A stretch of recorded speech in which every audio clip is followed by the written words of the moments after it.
wabarakatuh. Perkenalkan, nama saya Ayu Farhatina. Saya adalah guru fikih di MTS Islahul Akhlak, Desa Jati, Kecamatan Pelantungan, Kabupaten Kendal, Jawa Tengah. Sekaligus sebagai mahasiswa PPG Daljabat 1 tahun 2025 di LPTK IAIN Langsa. Hari ini, Sabtu 10 Mei 2025, saya akan melaksanakan praktik pembelajaran UKIN pada siswa kelas 7 dengan materi sholat dalam keadaan sakit. Selamat menyaksikan. Wassalamualaikum warahmatullahi wabarakatuh.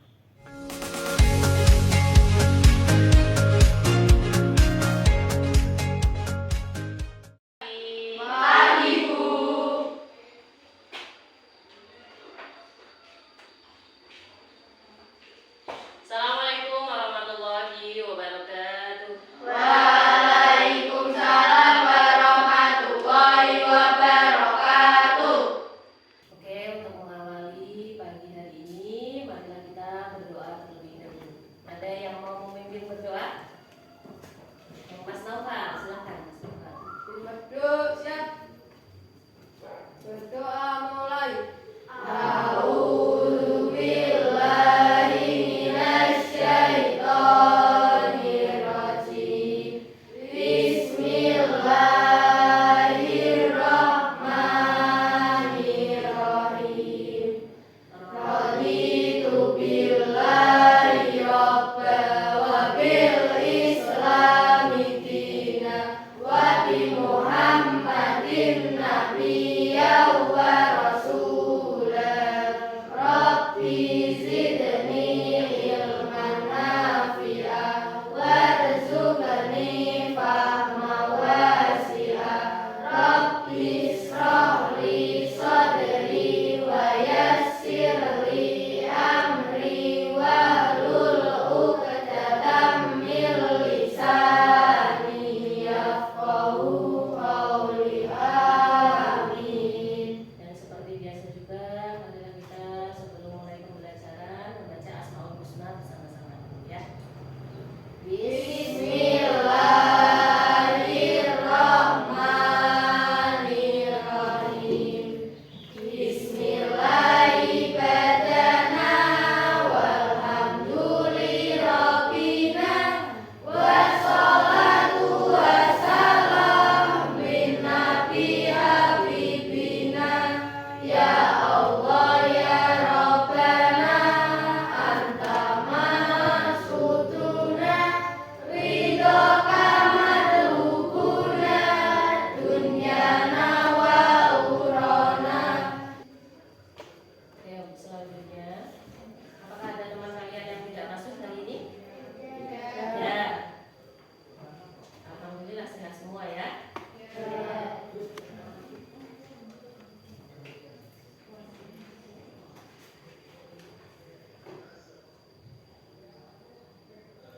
Adil Wahyu Hidayat, Ahmad Zida, Albi Harid, Asyifa, Dicinta.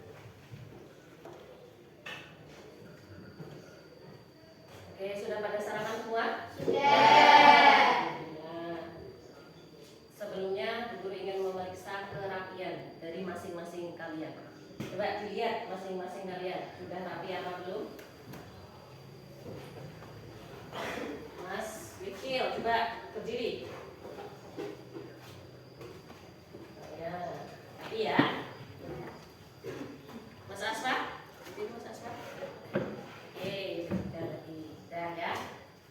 Oke, sudah rapi semua, sudah sarapan semua, suasana kelas juga bersih. Jadi dengan suasana kelas bersih, perut tenang, kenyang, membuat kita semangat untuk belajar hari ini. Nah, untuk mengetahui atau untuk menambah kesemangatan kita untuk belajar pada hari ini, Guru ingin mengajarkan satu tepuk, ya. Nanti jika Bu Guru, mana semangatmu? Kalian jawab, ini semangatku, gitu ya. Kemudian tepuk semangat, dang-dang, ding-ding-ding, dung-dung-dung, dang-dang, ding-ding-ding, dung-dung-dung. Se, aha, aha, ma, aha, aha, nga.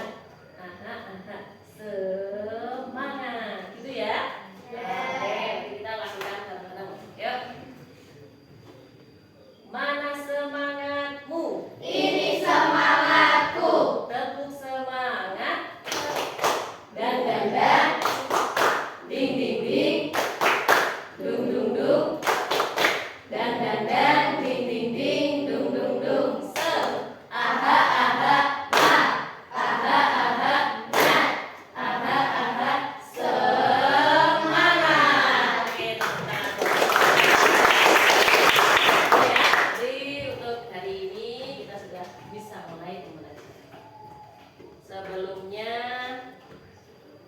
untuk pelajaran yang lalu kita sudah belajar tentang sholat jamak qashar, ya, masih ingat? Masih tentang sholat jamak dan qashar. Nah, untuk pagi hari ini itu kita akan belajar tentang sholat dalam keadaan sakit. Nah, sebelumnya dalam materi sholat dalam keadaan sakit ini kita harus tahu tujuan pembelajaran yang akan kita capai pada materi kali ini. Jadi nanti tujuan pembelajarannya bahwa peserta didik memahami ketentuan sholat dalam keadaan sakit. Sebelum itu, guru ingin menanyakan pengertian dari sholat itu apa? Ada yang bisa menjawab? Sholat? Oke, Mbak Cinta. Sholat itu apa, Mbak Cinta?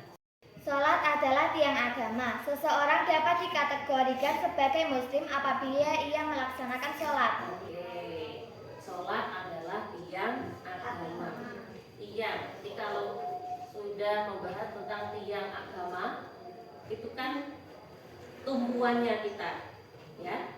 Seorang muslim itu wajib melakukan sholat 5 waktu. Jadi dalam keadaan apapun itu kita diwajibkan untuk melakukan sholat 5 waktu. Misalkan kita terkendala ketika kita sedang sakit. Jadi Allah itu meringankan bagi mereka orang yang sedang sakit. Jadi selama kita masih diberi akal sehat, itu wajib kita untuk melakukan sholat. Nah, sebelum masuk ke materi lagi, Bu Guru ingin menayangkan sebuah video, ya. Coba nanti kalian amati video ini.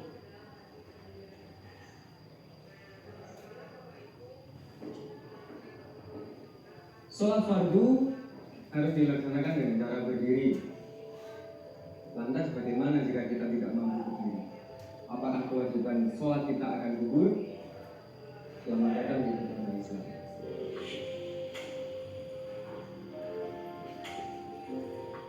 Kita simak baik-baik, ya, dipahami.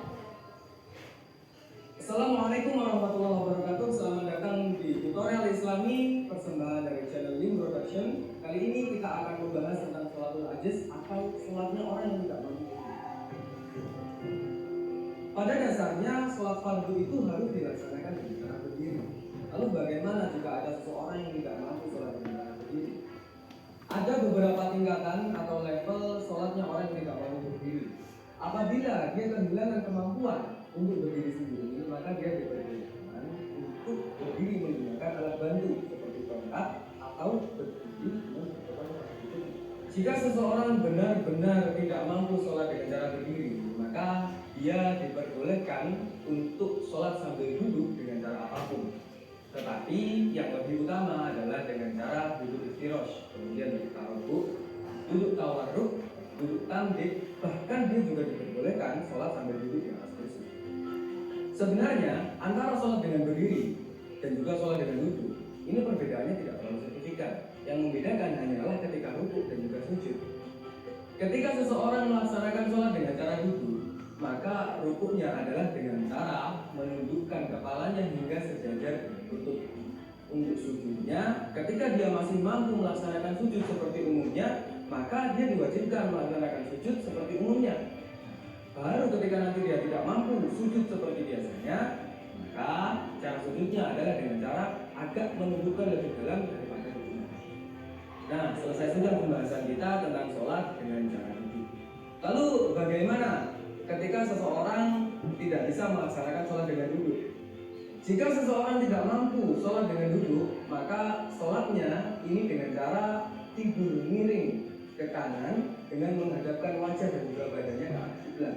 Ada sedikit catatan, dimakruhkan orang sholat dengan mengiringkan badannya ke kiri kecuali ada wudhu. Kemudian rukuk dan sujudnya bagaimana? Rukuk dan sujudnya ini digantikan dengan isyarat menundukkan kepala. Ketika rukuk berarti agak menundukkan kepala. dan ketika sujud berarti menunjukkan kepalanya agak lebih dalam. Lalu bagaimana jika seseorang tidak mampu melaksanakan sholat dengan tidur miring? Maka dia diwajibkan sholat dengan cara tidur terlentang. Yang harus kita perhatikan adalah ketika sholat dengan keadaan terlentang, maka yang wajib dihadapkan ke kiblat adalah telapak kaki dan juga wajah. Nah, di posisi seperti ini maka diwajibkan bagi dia untuk meletakkan bantal atau semacamnya di belakang kepala supaya wajahnya menghadap ke kiblat. Untuk rukuk dan sujudnya ini sama seperti ketika sholat dengan keadaan tidur miring.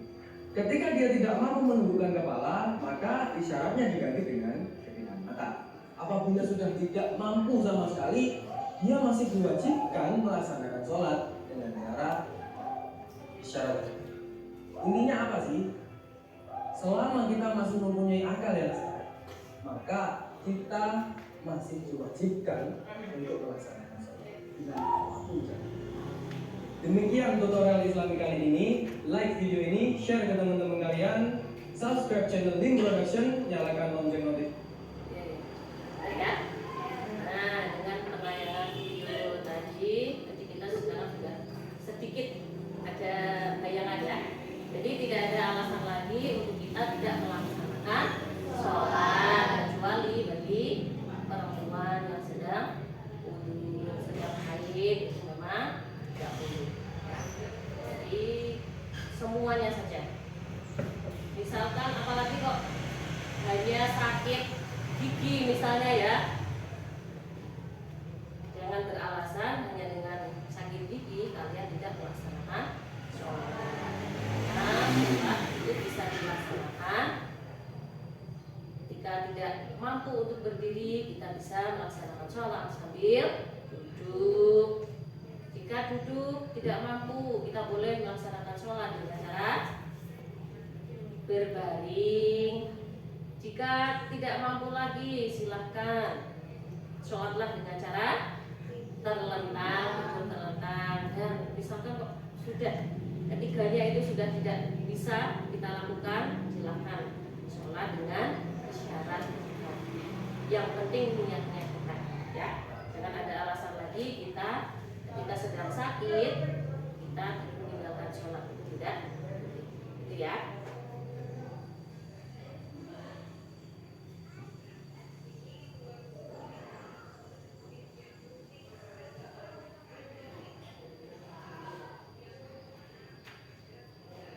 Tahukah kalian bahwa Islam telah memberikan keringanan dalam mengerjakan sholat sesuai dengan kemampuan maksimal umatnya, seperti tayangan video tadi ya.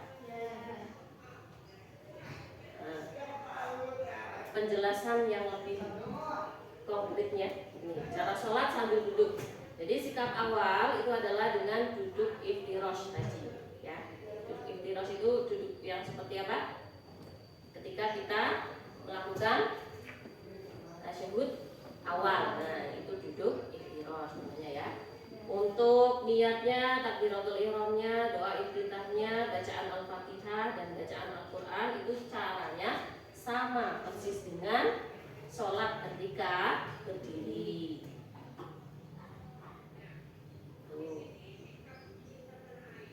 Kemudian kalau cara sholat sambil berbaring pada lambung. Jadi sholat dengan berbaring itu dilakukan dengan menghadapkan tubuh ke arah kiblat atau miringnya kita ke kanan. Kalau tadi sudah dijelaskan makruh untuk miring ke sebelah kiri ya, karena kita dianjurkannya itu menghadap ke kanan. Kemudian bacaannya itu sama, bacaan sama dengan yang dilakukan ketika kita berdiri. Yang membedakan hanyalah gerakannya saja. Yang biasa dilakukan seseorang yang sholat dengan berdiri itu bisa digantikan dengan gerakan kepala oleh orang yang sholat dengan berbaring. Misal rukuknya bagaimana? Rukuk ya, menundukkan kepala sedikit. Kemudian kalau sujudnya menunduknya agak rendah lagi, gitu ya. Kemudian cara sholat dengan tidur terlentang, kepalanya ditinggikan dengan bantal dan muka diarahkan ke kiblat, lalu berniat. Untuk gerakan ruku dan sujud itu cukup dengan mengedipkan mata saja. Kemudian jika ketiganya itu sudah tidak mampu, silakan boleh sholat dengan cara isyarat. Jadi jika seseorang yang sudah benar-benar kesulitan untuk bergerak, namun masih dikaruniai kesehatan oleh Allah, maka dia dapat mengerjakan sholat dengan isyarat, yaitu bisa dikerjakan dengan hanya mengajukan mata saja. Insya Allah sudah pulih ya.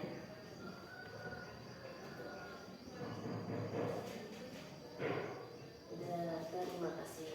Itu untuk materi kita pada pagi hari ini. Untuk selanjutnya guru akan membagi kelompok ya.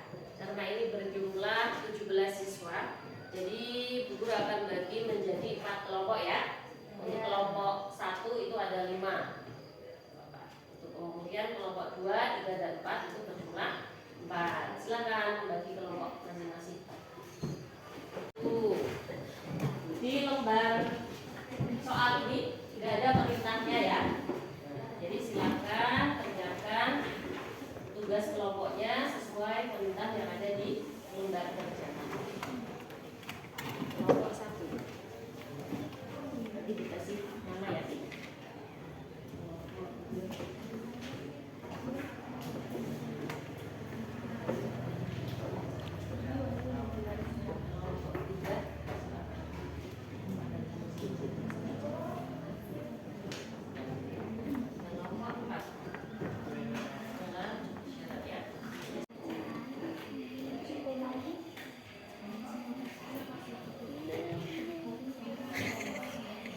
Tulis semua aja.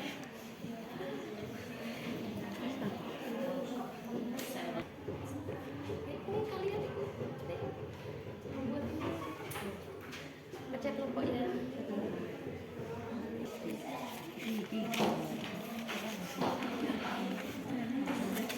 Assalamualaikum warahmatullahi wabarakatuh. Waalaikumsalam warahmatullahi wabarakatuh. Kami akan mempresentasikan hasil kelompok kami tentang cara sholat sambil duduk. Seorang muslim yang sakit dapat mengerjakan sholat dengan duduk. Sikap awal adalah duduk dengan iftirasi atau duduk tasyahud awal.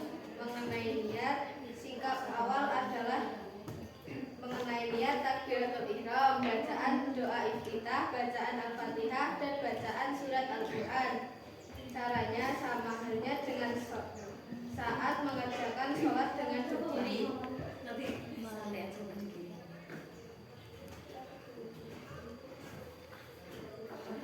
Rukuk dapat dilakukan dengan membungkukkan badan serta wajah kurang lebih setara dengan tempat sujud, atau jika masih terasa berat, dapat dilakukan dengan membungkukkan badan semampunya. I'tidal dan bacaannya tetap dilakukan dalam posisi duduk.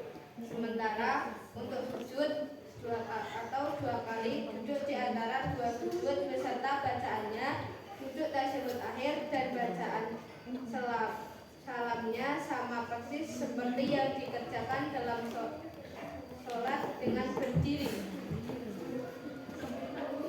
Sekian, terima kasih presentasi dari kelompok kami. Wassalamualaikum warahmatullahi wabarakatuh. Waalaikumsalam warahmatullahi wabarakatuh. Assalamualaikum warahmatullahi wabarakatuh. Waalaikumsalam warahmatullahi wabarakatuh. Kami akan mempresentasikan hasil kerja kelompok kami tentang cara sholat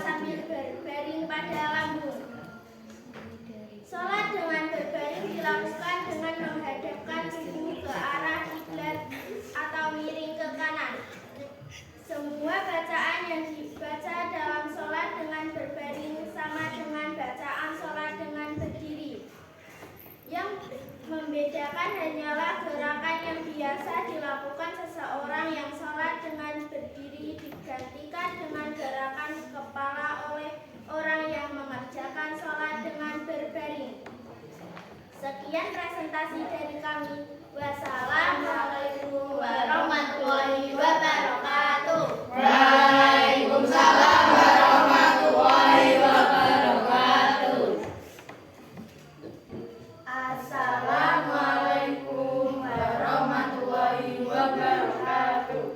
Waalaikumsalam warahmatullahi wabarakatuh. Kami dari kelompok 3 akan mempresentasikan hasil kerja kelompok kami. Cara sholat dengan tidur terlentang. Dengan cara tidur terlentang, kepala ditinggikan dengan bantal dan muka diarahkan ke kiblat, lalu berniat sholat. Untuk gerakan rukuk dan sujud cukup dengan kedipan mata. Bila masih tidak cukup dengan hati selama masih sadar, dan bacaan sholat sama dengan sholat dalam keadaan normal. Ada yang mau tanya? Tidak.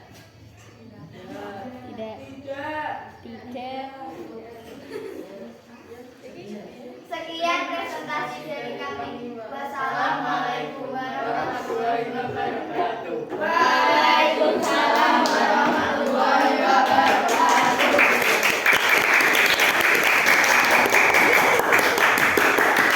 Assalamualaikum warahmatullahi wabarakatuh. Waalaikumsalam warahmatullahi wabarakatuh. Kami dari kelompok 4 akan mempresentasikan hasil kerja kelompok kami. Cara sholat dengan isyarat. Seseorang yang sudah benar-benar kesulitan bergerak, namun masih dikaruniai kesehatan dan kesadaran akal oleh Allah SWT, dapat mengerjakan sholat dengan isyarat, yakni dengan menghadapkan tubuh ke arah kiblat. Kemudian tetap membaca bacaan dan melakukan gerakan sholat yang sama dengan bacaan dan gerakan sholat dalam kondisi normal. Hanya saja orang tersebut mengerjakannya dengan isyarat, misalnya dengan kedipan mata. Sekian presentasi dari kami. Wassalamualaikum warahmatullahi wabarakatuh. Waalaikumsalam warahmatullahi wabarakatuh.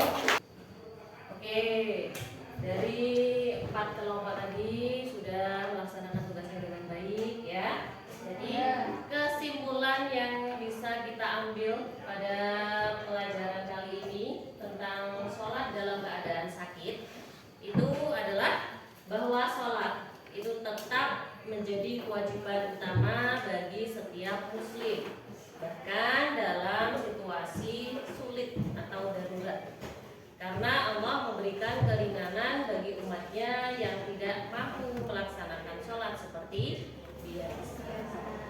Ya, itu tentang kesimpulan yang bisa kita ambil pada materi pembelajaran hari ini. Oke, untuk itu pembelajaran pada pagi hari ini Bu Guru cukupkan. Kita berjumpa di pertemuan yang akan datang ya. Semoga kita selalu diberi kesehatan, diberi keselamatan oleh Allah Subhanahu wa Ta'ala.